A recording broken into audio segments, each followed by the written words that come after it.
Halo teman-teman semua, Assalamualaikum warahmatullahi wabarakatuh. Hari ini saya akan menjelaskan penggunaan Drupal terutama di configuration, content types, dan taxonomy. Pertama-tama, di sini saya sudah mengaktifkan XAMPP saya dengan mengklik tombol ini. Tadinya ada seperti ini, start, tunggu sampai hijau, kemudian kalau sudah kita buka ke localhost, kemudian klik nama yang sudah kalian buat. Kalau saya di sini buatnya DrupalDB. Kemudian di sini saya menulisnya sebagai sistem basic data arsip inaktif. Kita langsung aja mungkin ke configuration.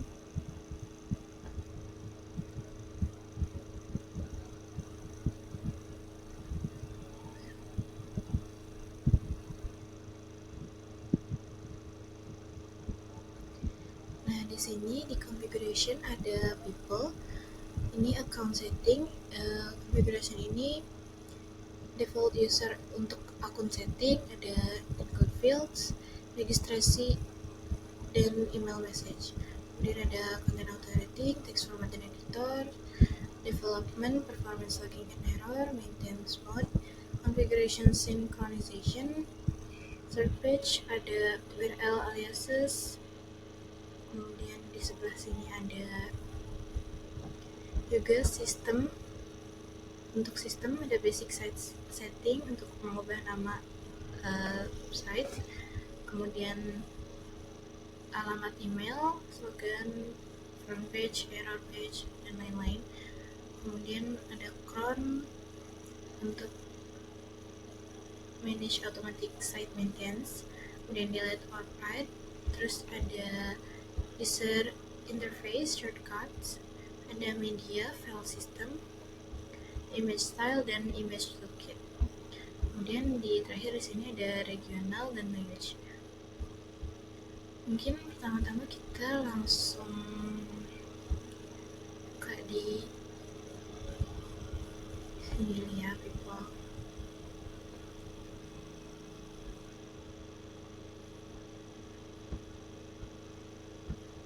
Nah, di sini ada setting untuk kontaknya. Jadi di sini memungkinkan untuk personal kontak. Terus untuk usernya, namanya di sini anonymous, bisa diganti juga mungkin dengan nama kalian masing-masing. Kemudian peran administratornya itu sebagai administrator, bisa juga tapi diubah sebagai non. Kemudian ada registration canceling, siapa yang bisa registrasi akun. Jadi di sini ada visitor, pengunjung, tapi administrasi harus di approve, harus disetujui oleh administrator gitu. Bisa juga kalian pilih untuk administrator only atau visitor. Kemudian di sini saya klik centang untuk require email verification. Jadi verifikasi email ketika ada pengunjung yang membuat akun. Kemudian ada enable password stretch indicator. Ini untuk password yang kuat, kita membuat password yang kuat. Kemudian seperti itu. Kita lanjut ke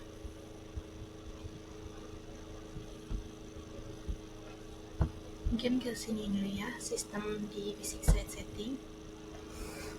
Di sini karena saya menamakannya sebagai sistem basic data arsip inaktif, yang tertampil di sini adalah sistem basic data arsip inaktif.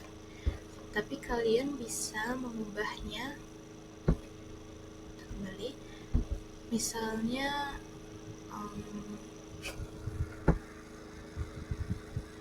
menjadi apa ya, sistem data. slogan ini yang akan muncul di bagian bawah tadi. Di sini akan saya kosongkan saja, jadi hanya akan muncul seperti defaultnya. Kemudian isi email address kalian. Ini email address ini jadi untuk menghubungi kalau misal ada notifikasi baru seperti registrasi, terus ada pembuatan password baru atau lain-lainnya, akan dikirim ke email ini. Kemudian di front page ini sesuai dengan yang ada di sini. Jadi HTTP localhost Drupal. Kali ini node ini opsional ya teman-teman. Terus ini untuk error page, kalian bisa membuat untuk error page sendiri. Jadi halaman ini itu untuk display ketika request dokumen itu ditolak gitu. Kemudian mungkin kita lanjut saja ke ini karena udah diganti sistem data, kita coba save ya mungkin ya.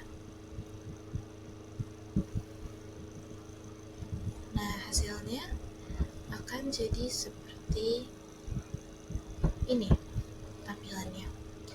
Kemudian kita lanjut saja ke cron.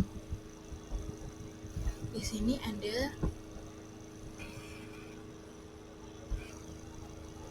untuk running cron-nya itu membutuhkan take care of running periodic test, seperti mencek untuk update atau indeks konten untuk pencarian. Jadi di sini run-nya bisa kalian ubah-ubah seperti tidak pernah atau 1 jam, 3 jam, atau berapa hari atau berapa minggu. Di sini saya memilihnya untuk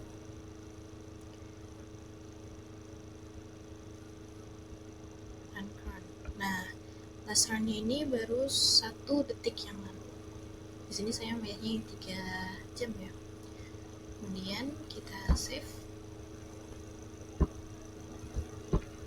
Oke, kemudian di configuration.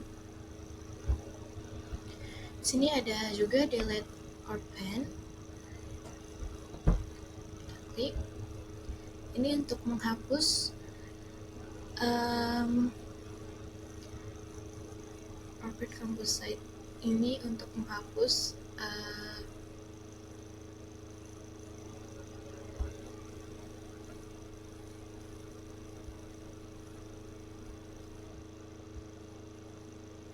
if there are no revision left, the entity will be deleted soon. Jadi kalau misalnya nggak ada revisi yang tersisa, itu akan terhapus secara. Kemudian kita lanjut ke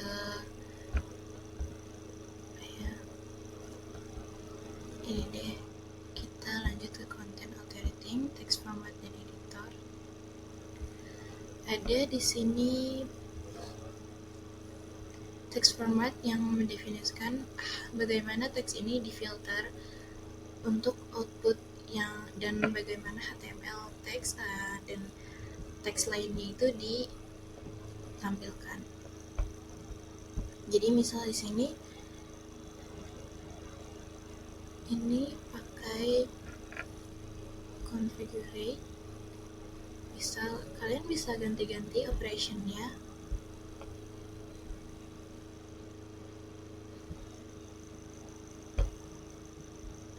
Nah, seperti ini teman-teman tampilannya. Di sini ada untuk namanya tadi basic HTML, untuk roles-nya alternate user dan administrator. Kemudian untuk text editornya di sini aku pakai Cika editor. Di sini sebenarnya kalian bisa buat sendiri dengan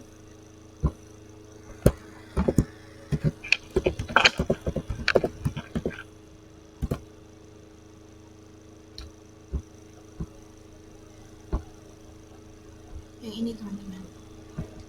Di download saja. Kemudian untuk ini untuk toolbar configuration-nya. Kemudian ada enable filter.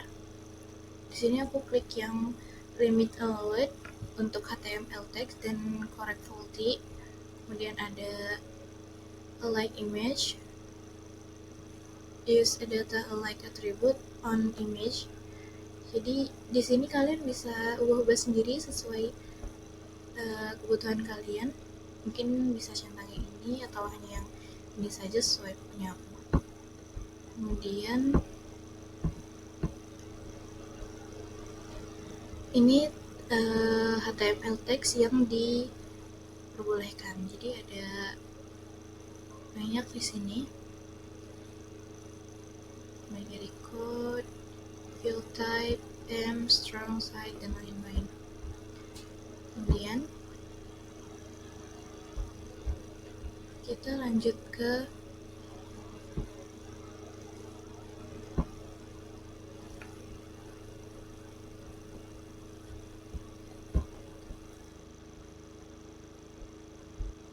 performance. Untuk performance ini kalian bisa mengosongkan sampah ya, jadi agar Drupalnya bisa berjalan lebih cepat.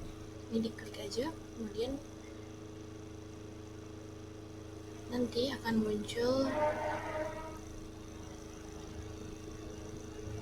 agak lama.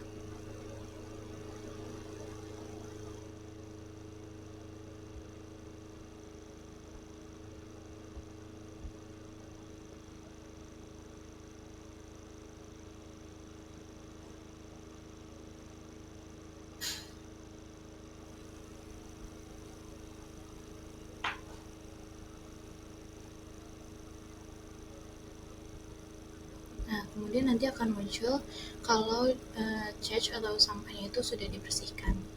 Dan kita save aja.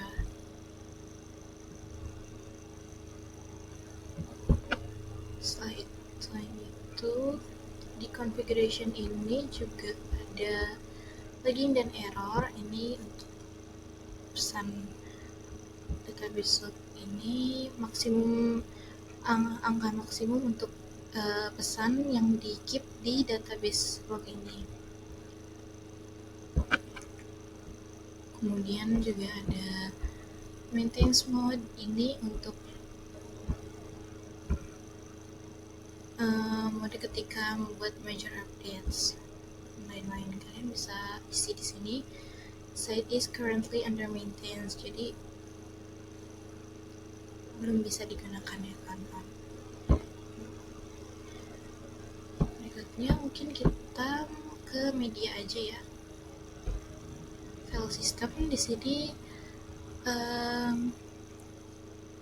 public file system path ini ada sites seperti ini, default dan atau files. Kemudian ada public file base dari URL seperti ini. Jadi https localhost Drupal db. Terus ada sites, default, dan files. Ini sesuai seperti ini. Kemudian private set file system path ini tidak di set. Kemudian ada temporary direction. Ini tempat ada di file kalian. Jadi ada di C, ada di file C. Kemudian karena aku pakai XAMPP, jadi ada di XAMPP dan TMP. Kemudian untuk default download method ini public local file served by the web server. Jadi setting ini digunakan untuk preferred download metode download. Kemudian download temporary files afternya ini 6 jam. Teman-teman bisa ubah ini ada tidak sama sekali, 6 jam, 12 jam, 1 hari, dan lain-lain sesuai kebutuhan teman-teman. Misalnya bisa juga diganti 1 minggu untuk file yang teman-teman hapus itu untuk terhapus dengan sempurna, seperti itu. Kemudian selain itu kita lanjut ke image styles. Di sini ada Image styles ini untuk provide thumbnail size by scaling and cropping image. Jadi misal stylenya ini yang besar, ada medium, thumbnail, dan ada wide. Kalau yang besar ini ukurannya 480 x 480, kita coba ya. Seperti ini. Jadi ini yang original, tampilannya seperti ini, dan ini yang large. Bisa juga view actual size gitu, dan seperti ini. Terus nama stylenya ini bisa kalian ubah juga sesuai kebutuhan masing-masing kalian. Kemudian ada select new effect, ada crop, convert, resize, rotate, dan sebagainya. Kemudian di media yang terakhir ada image toolkit. Di sini untuk kualitas dari gambar yang kalian butuhkan. Di sini ada, aku pilih yang 75, kalian bisa ubah juga ke yang lain, misal seperti itu.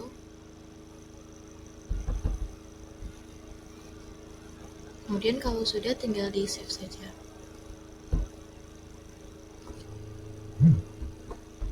Kemudian ini untuk regional dan language. Di sini regionalnya karena aku tinggal di Indonesia ya teman-teman, aku pilih untuk negaranya yaitu Indonesia. Kemudian first day of week itu hari pertama di minggu itu Sunday atau Minggu. Kemudian time zone-nya, karena aku di Jakarta, aku pilih Jakarta. Ini juga bisa diganti-ganti kan teman-teman. Tuh ada banyak sekali kota-kota. Nah, di sini aku klik yang user may set their own time zone. Jadi user itu bisa set untuk time zone mereka sendiri. Kemudian time zone-nya itu untuk user baru ada default time zone. Kemudian kalau misalnya habis kalian ganti-ganti, tinggal di save aja seperti biasa. Kemudian terakhir di date and time format di language ini, untuk patternnya default month date, ini ada Wednesday November 12. Ini tanggal hari ini aku bikin video. Kemudian ada jamnya juga. Terus dan lain-lain, HTML date, date time, bulan, waktu, week, year, dan lain-lain.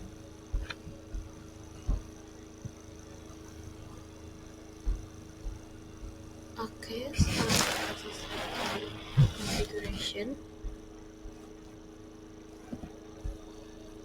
kita lanjut ke extend ya. Di extend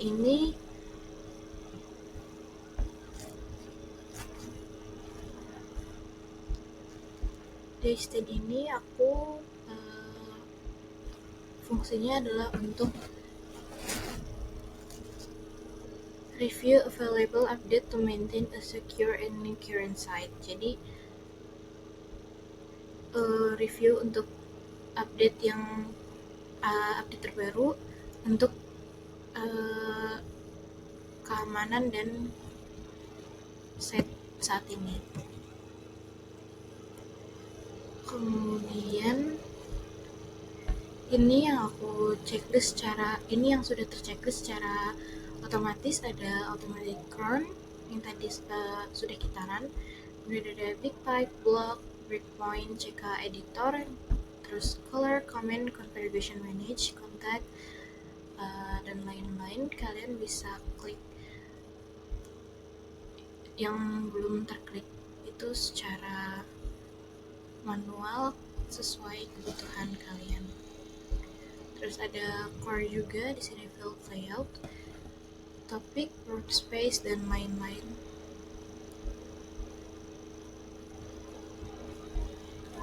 Kemudian kalau misalnya ada yang ingin kalian pakai, kayak misalnya sebelumnya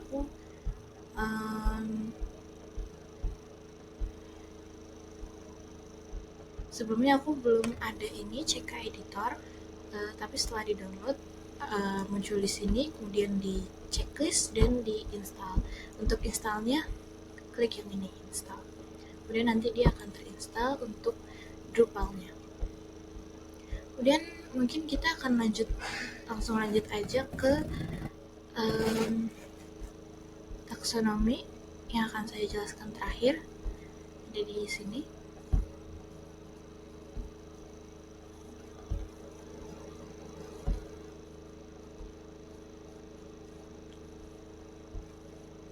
Sini nama mesinnya adalah taksonomi versi 928.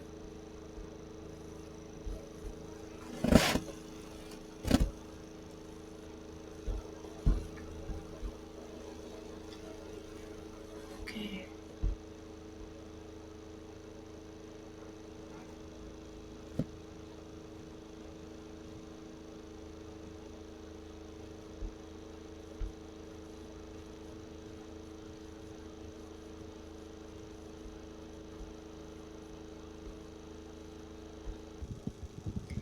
Oke, selanjutnya kita akan lanjut ke langsung aja ke taksonomi. Di sini kita masuk ke struktur, kemudian ada di sini kita klik, kemudian untuk membuat vocabulary baru kita klik yang add vocabulary. Kalau dilihat di sini ada terms, text, dan unit asal yang penakut. Jadi kita langsung aja coba add vocabulary. Di sini misalnya kita kasih nama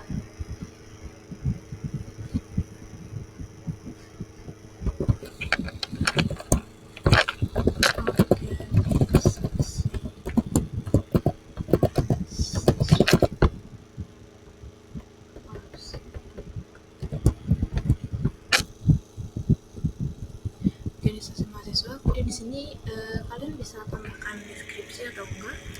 Mungkin aku bisa tambahkan sedikit deskripsi seperti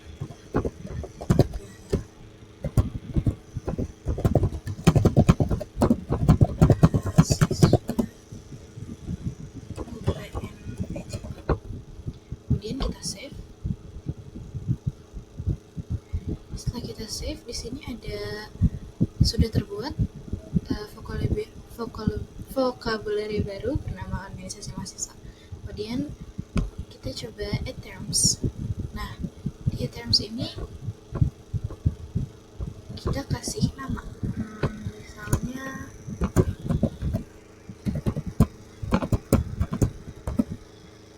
BEM. Kemudian deskripsinya misalnya kita tulis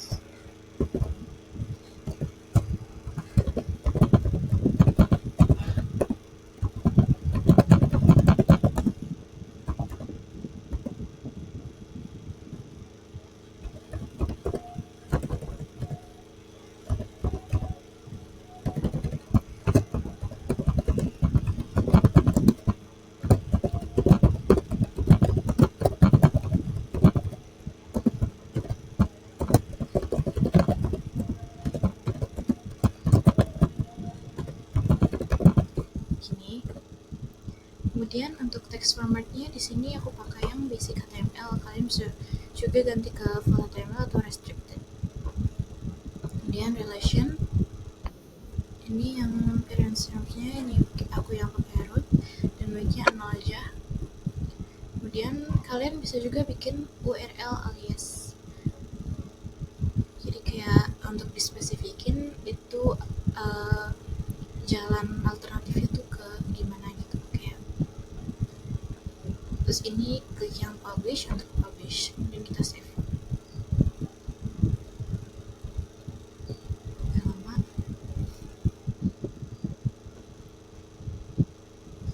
Nah, di sini udah terbuat untuk BEM OpenVG.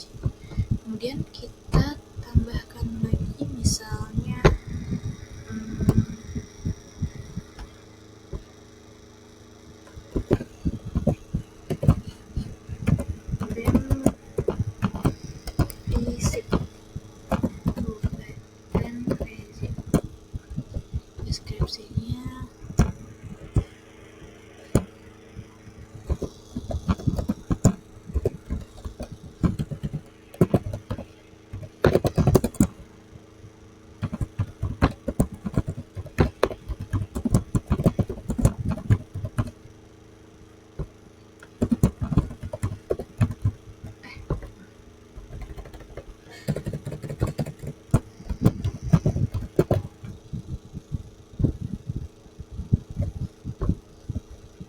sama seperti tadi, teks formatnya masih yang basic HTML.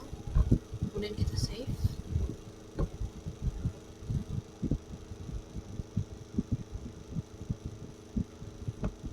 Nah, di sini mungkin kita bisa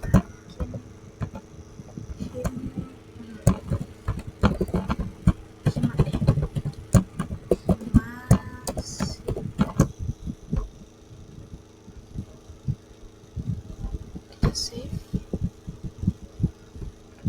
selesai. Nah, di sini kita coba balik ke taksonomi. Kita lihat di organisasi mahasiswa ini,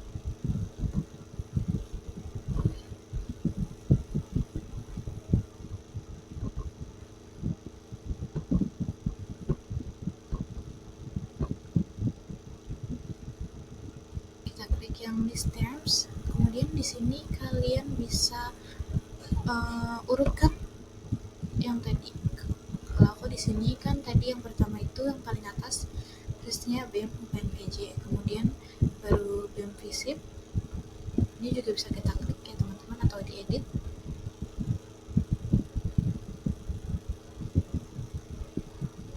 Nah, ini view-nya untuk edit dan delete juga bisa. Kita balik dulu. Struktur tadi di taksonomi. Nah, di organisasi mahasiswa ini karena tadi ini yang BEM UPNPJ di atas, kemudian BEM FISIP tadi kan di bawahnya, jadi aku geser sedikit ke sini, dan Himasivo ada di bawahnya BEM FISIP UPNPJ, jadi aku geser ke sini. Ini jadi fungsinya adalah untuk reorganisasi termsnya dari organisasi mahasiswa menggunakan drag and drop seperti ini, dan group terms under apparent terms by sliding, menggeser mereka di bawah ini yang tepat gitu teman-teman. Kemudian kalau misalnya sudah selesai, kita save. Nah, kalau di save, hasilnya akan muncul tulisan seperti ini, configuration option have been saved. Oke, mungkin segitu aja